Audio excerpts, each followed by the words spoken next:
Sutra nam je dan očeva. Mi naravno očevima, svim našim dragim očevima čestitamo njihov dan, a više o tome kakva je danas uloga oca u obitelji, što danas društvo očekuje od muškarca u toj ulozi. Razgovarat ćemo s našim jutrošnjim gostima. Studio nam je već prepun. S nama je državna tajnica za demografiju i mlade iz Središnjeg državnog ureda za demografiju i mlade, gospođa Željka Josić. Također i Nedjeljko Marković, socijalni radnik, predsjednik udruge Pragma.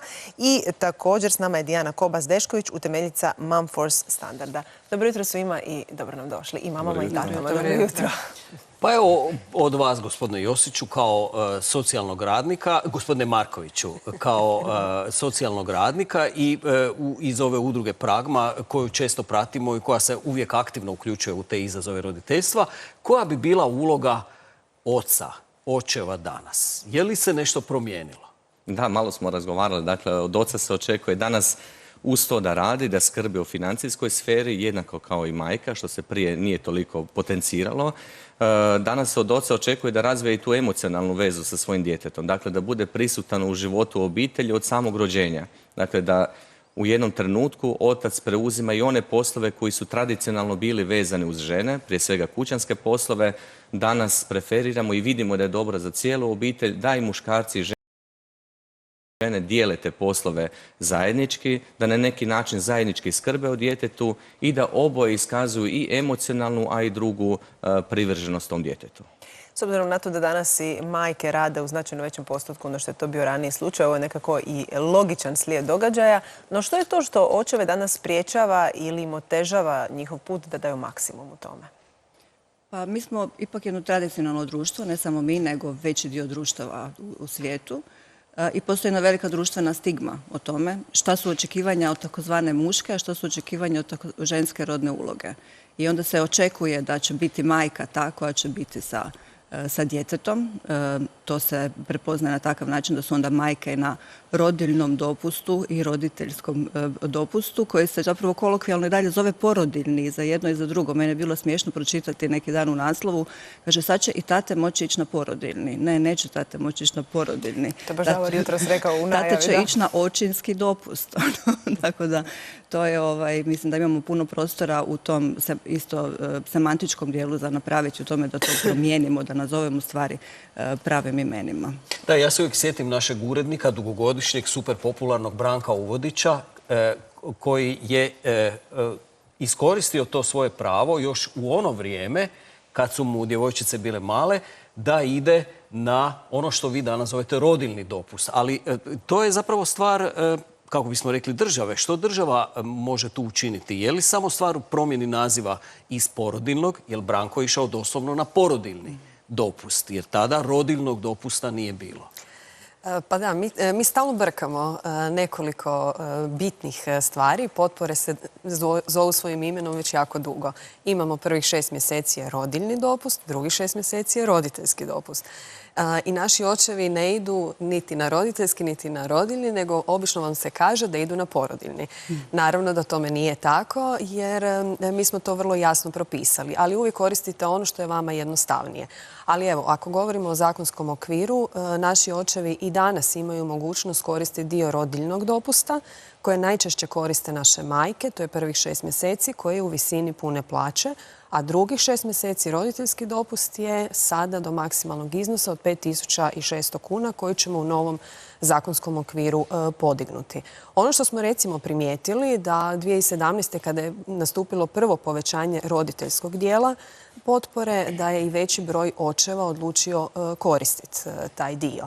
Naravno, mi ne možemo biti u ovom trenutku zadovoljni jer je to još uvijek jako mali broj naših očeva, ali nam je drago da ipak u društvu postoji ta svijest da je otac jednako važan u toj obitelji, nećemo reći jednako važan kao majka, ali je jako bitan u odrastanju svoga djeteta i u njegovom psihološkom razvoju, fizičkom razvoju. Kako god mi to nazvali, roditelji su ti koji su nam bitni za razvoj naše djece i zato i ovim novim pravom koje ćemo uvesti u zakonski okvir, koji smo nazvali očinski dopust, koji minimalno će biti za početak 10 dana. Vezat ćemo ga kao pravo koje imaju mogućnost koristiti. Nećemo ih u ovom trenutku obavezati da je nužno to, ali poslodavci će im morati da tako oni iskažu želju da koriste tih svojih 10 dana i to ide na teret države i plaća se u visini njihove plaće. Mi smo ga vezali više za ovaj prvi dio rodiljnog dopusta. Kada se dijete rodi, da i jedan i drugi roditelj budu uz svoje dijete i da te izazove roditeljstva koji su tada možda i najviše izraženi prolaze zajedno. I da mama malo predahne, jer je zapravo ona odradila jer treba težak podršku. posao. Na kraju krajeva ranije su živjele obitelji u velikim zajednicama gdje su mame imale podršku, danas uglavnom obitelji same, pa je to na neki način neophodno. Evo, Davor je spomenuo našeg kolegu koji je prije mnogo godina se odlučio otići na takav dopust i tad je to bilo čudno, svi su se tome jako čudili. Danas više nije tako jako čudno kad tata kaže da hoće, zapravo želimo i potaknuti to da to bude normalno. Pa kako da potaknemo očeve, kako da ih motiviramo, kako da ih osnažimo, da to ne da je u redu, nego i nužno za njihovu djecu. Da. Danas nije čudno niti vidjeti tate kako se igraju sa svojom djecom, kako zajednički odlaze u park, kako tata baca svoje dijete u zrak. Dakle, čini one stvari koje su prije bile pripisivane više majkama. Dakle, da uspostavlja tu emocionalnu vezu sa djetetom. Vidimo da danas djeca, kad ih mi pitamo u različitim našim edukacijama, pitamo što im to nedostaje u vezi s njihovih očeva, oni kažu vrijeme. Žele više vremena provoditi sa svojim očevima, jer i dalje, iako nismo toliko tradicionalni, ali svejedno očevi više rade prekovremeno, više rade vikendima, imaju taj jedan ritam koji je zapravo vezan uz financijsko, dakle, osiguravanje egzistencije obitelji, a to znači da oca nema u kući. To znači da i taj teret je prebačen i dalje na majku, a djeci nedostaje ta povezanost sa ocem, a oni to iskazuju ovako jednostavnim rječnikom. Želimo zajednički raditi neke stvari, želimo vikendom otići, voziti se biciklima, želimo igrati nogomet, to nam često kažu, želimo se baviti nekakvim sportom. Dakle, sve one aktivnosti koje povezuju očeve i njihovu djecu, sve one aktivnosti koje pokazuju da su očevi važni, da mogu skrbiti, štititi i da pružaju ne samo tu fizičku zaštitu koja je svima važna, nego da pružaju i tu emocionalnu toplinu koja zapravo znači i dugoročni dobar razvoj djeteta. Dakle, mi imamo istraživanja koje kažu da ona djeca kojima nedostaje ta uloga u djetinjstvu njihovog oca, da kasnije imaju problema u uspostavljanju odnosa, da imaju problema i oni sami u svojim bračnim odnosima.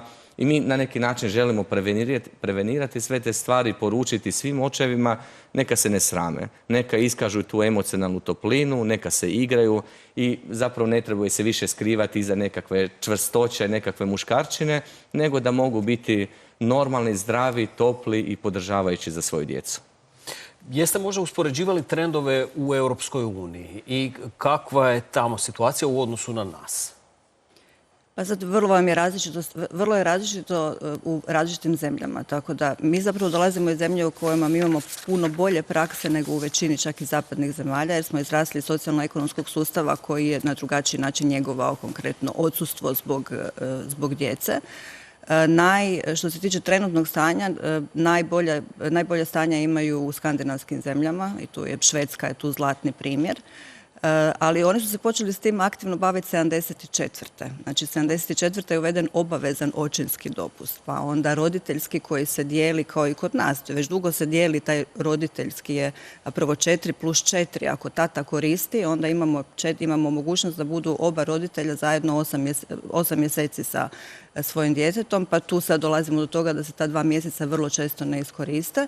U Švedskoj to nije slučaj, znači tamo je veliki postotak roditelja, njih 70% zapravo koristi to svoje pravo i provode i mijenjaju se mama i tata i vrlo su fleksibilne mogućnosti, to recimo našem zakonodavstvu isto nedostaje, znači ta fleksibilnost korištenja do 8. godine života djeteta, ali ne onako kod nas je to onako malo kruto, možete 30 po 30 dana, ova se zapravo po sadašnjem zakonu kako ja iščitavam, ali je u Švedskoj to puno fleksibilnije, znači možete se vratiti na radno mjesto na 20% radnog vremena, 30, 40, 50, a ostatak biti na roditeljskom dopustu. To nisam shvatio. Zašto do 8. godine? Jer to nisam shvatio, ta mogućnost da se ide na dopust rodiljni do 8. godine djetetova. To je i po našem zakonu isto tako moguće, zato što imate potrebu zapravo biti podrška djeci i do 8. godine života. I koliko to onda sve ukupno donosi dana takvog dopusta? Ukupna brojka je fiksna. A ona je koliko? Pa ona je sad, koliko je to u Hrvatskoj, 356 plus još tu ta 2 mjeseca plus 60. Plus 60, u Švedskoj je to 560 dana, recimo. Znači, Imaju netko se nešto može, evo, veći. samo da to dotjeram do kraja, netko se znači može odlučiti da prekine u onoj ranoj dobi djeteta rodiljni dopust i da ga nastavi prije njegovog odlaska. Ali recimo Ne mora ga kasnije- prekinuti, može se vratiti na pola radnog vremena, recimo, i duže koristiti onda. Mislim, postoje i oni prijelomni trenuci u životu djeteta kad odlazi u vrtić, kad odlazi u školu, u takvim trenucima možda je potrebno s djetetom biti kod kuće ili tako nešto. Spomenuli smo malo čas i možda nije loše da i o tome govorimo, a tiče se zakonske regulative. Što poslodavac po tom pitanju može učiniti? Čuli smo primjer, zlatni primjer, nama će 50 godina trebati očito, s obzirom na to kad su Šveđani počeli. Što poslodavac može učiniti, kako on može pomoći da ohrabri, evo, očeve prvenstveno, danas o tome govorimo, da idu na rodiljni dopust? Poslodavac tu može biti veliki partner našim obiteljima. Mi možemo propisati odličan zakon, ali moramo imati partneri s druge strane. Zato smo i mijenjali jedan dio upravo u novom zakonu o rodiljnom i roditeljskim potporama koji se baš tiču poslodavca, jer poslodavac je taj koji je morao odobriti u stvari u trenutnom zakonskom okviru da možete koristiti svoj drugih 6 mjeseci ili što vam je ostalo do 8. godine života. U pravilu naši poslodavci to i odobravaju. Dakle, nije to nekakav veliki problem s njima, ali trebamo ih više senzibilizirati na ove fleksibilnije oblike korištenja. Mi sad imamo da se minimalno se koristi 30 dana. To svakom poslodavcu neće biti zgodno da vi tih 6 mjeseci podijelite, pa sad ćete koristiti 30, pa za nekih 6 mjeseci opet 30 dana. To nije zgodno zbog obavljanja posla. No nama je drago da, evo, mi smo imali i natječaj jedan poslodavac prijatelj obitelji gdje su se brojni poslodavci prilagodili novom načinu života, od fleksibilnijeg radnog vremena, od podrške u sufinanciranju vrtića, od pomoći onim majkama koje imaju djecu možda sa nekim bolestima ili s teškoćama u razvoju, gdje su se već počeli senzibilizirati. Kad smo prvi put raspisali taj natječaj, oni su se sami prijavljivali, a sada imamo već takav slučaj da ih njihovi zaposlenici prijavljuju na taj natječaj jer su oni procijenili da su to njihove dobrobiti i da su poslodavci vrlo osjetljivi prema obiteljima. Zato i ovi zakoni koji su sada u proceduri, i naš zakon o rodiljnim i roditeljskim potporama i zakon o radu, i nekako nam je težnja da budu fleksibilniji i da budu više prijateljski nastrojeni obitelji. Pa da možemo, treba će nam naravno puno više godina da dosegnemo skandinavske zemlje, jer smo mi doista tradicionalno društvo gdje je uloga žene sa još uvijek 4 kuta kuće, a neki se očevi prilagode tome da malo uskoče, neki ne.